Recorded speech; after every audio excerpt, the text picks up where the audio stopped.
2120년 도쿄, 원인 불명의 드론 수송선 추락사고가 발생해 새로이 부임한 두 명의 감시관 신도 아라타와 케이 미하일 이그나토프는 직속 상관인 시모츠키 미카 과장의 지시로 승객인 입국자의 멘탈 케어와 사고의 초기 수습 임무를 맡아 진행하던 중 실종자 아사히 릭 펠로즈의 시신을 발견하게 됩니다.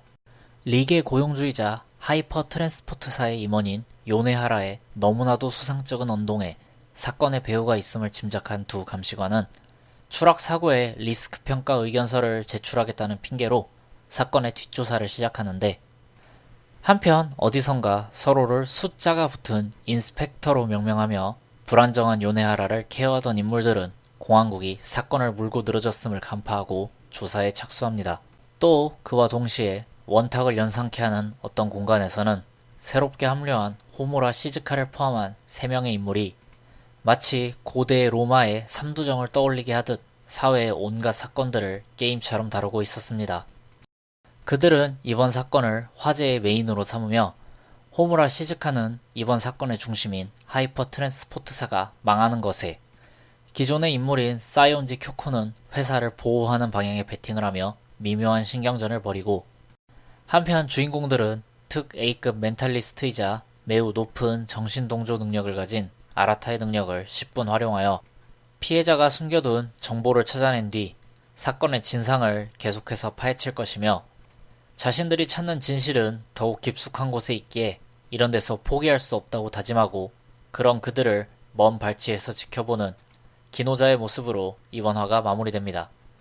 일단 40분 분량의 특별판이라 줄거리부터가 굉장히 길었네요. 그러면 중요한 부분들을 살펴보도록 하겠습니다. 먼저 아라타의 회상. 아라타의 아버지는 그에게 이 사회를 지킬 것을 촉구하지만 아버지의 얼굴은 짐승의 형상을 하고 있었죠. 이후에 계속해서 등장하지만 이 작품에서 짐승의 형상은 범인, 즉 적의 모습을 상징하고 있습니다. 사회를 지키라고 이야기하는 아버지의 모습에 짐승의 형상이 더 씌워지고 있다는 것은 주인공인 아라타가 사이코패스 시스템과 이 사회 구조에 태생적으로 어울릴 수 없는 캐릭터라는 것을 암시하는 것과 같아요. 극 초반에 인물의 성향을 드러냄으로써 이 인물의 행보에 대해 보다 자연스럽게 공감할 수 있도록 유도하고 있는 겁니다. 그리고 시점은 다시 현재로.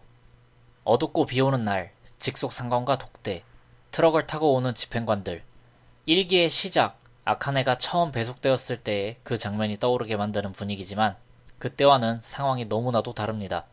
새로운 집행관들, 토도로키 텐마, 이리에 카츠미치, 키사라기 마오, 늙은 노인과 젊은 남성, 냉철해 보이는 여성, 일기의 원년 멤버를 연상시키지만 텐마와 카츠미치는 마사오카, 코가미와는 다르게 대놓고 양아치스러운 반응으로 집행관을 떠보며 간을 재기 시작합니다.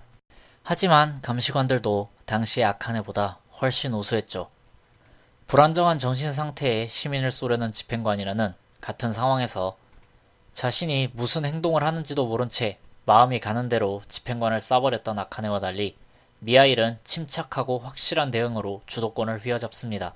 이런 사소한 장면에서도 성장형 캐릭터라 미숙했던 아카네와 달리 이들이 확고한 신념과 능력을 지닌 완성형 캐릭터라는 점을 대비시켜 보여주고 있습니다. 한편 아라타는 사이코메트리 같은 능력으로 수사를 진행해 나가는데, 이후에 이 능력이 특 A급 멘탈리스트 스킬이라 밝혀집니다만 그냥 딱 보고 든 생각이, 뭐야, 내가 아는 사이코패스가 아닌데? 당연히 작품 내적으로도 비상식적인 수준의 능력을 가진 아라타를 보호하기 위한 변명이지만 다소 어이가 없기는 하네요. 그리고 본 작품의 메인 빌런으로 추측되는 두 개의 그룹. 첫 번째로 비프로스트라 칭하는 그룹. 의사진행 미들웨어 라운드 로빈을 이용해 사회의 온갖 안건을 처리해 나가는 것으로 보이는데, 이들은 이것을 사회의 진정한 자유와 권력을 건 게임이라 표현합니다. 후반부에 10일날을 피해서 이런 행보를 이어나가고 있음이 드러났죠. 2기, 극장판 시점까지도 극소수의 예외만을 제외하면 철옹성과 같았던 10일날의 운영에 큰 구멍이 뚫렸음을 드러내고 있습니다. 두 번째로 스스로를 인스펙터라 칭하며 본 사건에 직접적으로 관련된 또 다른 인물들. 딱 봐도 어둠의 권력자 같아 보이는 비프로스트와 달리 이들은 상당히 현실적인 움직임을 취하고 있었죠. 이들의 숫자가 어떤 의미를 가지는지 현 시점에서는 불명이지만 숫자가 낮을수록 높은 지위라는 통념에 미루어 보면 퍼스트 인스펙터 아즈사와 코이치는 공황국이 사건을 물었음을 감지하고 자신의 다이어그램을 간파할 수 있겠냐며 의미심장한 미소를 짓는데 딱 저 다이어그램을 보고 떠오른 것이 어떤 마술의 금서목록의 인적자원 프로젝트. 당구를 치듯 하나의 말을 움직이면 연쇄작용으로 여러가지 사건이 다발적으로 벌어지며 결과적으로 원하는 결과가 손에 들어오는 다소 현실적이지 않은 계통의 능력이 아닌가 하는 생각이 들었습니다. 아라타의 판타지적인 능력과 비견되려면 이런 정도의 적은 설정되어야 하지 않을까 싶기도 하고요. 그리고 정말 오랜만인 기노자. 2기에 등장한 히나카와 쇼를 제외한 모두가 뉴페이스인 시점에서 아는 얼굴의 등장은 매우 반갑네요. 그는 두 감시관을 지켜보고 있었는데 위로 까이고 아래로 치이는 중간 관리직 캐릭터를 획득하며 다소 터프함과 털털함이 생긴 미카는 미하일, 아라타의 화술에 넘어가며 이건 대체 그동안 뭘 배운 건가 싶었지만 역시 그 정도 호구는 아니었죠. 기노자와 모종의 거래를 하고 있으며 현재 이 둘은 완전히 별개 행동을 하고 있지만 궁극적으로 협력적인 관계로 보입니다. 이후 두 주인공에게 큰 도움이 되어줄 것으로 보이는데 이번 기회에 세탁기 좀 제대로 돌렸으면 좋겠네요. 그리고 마지막으로 우리의 영원한 히로인이자 주인공 아카네가 없어졌습니다.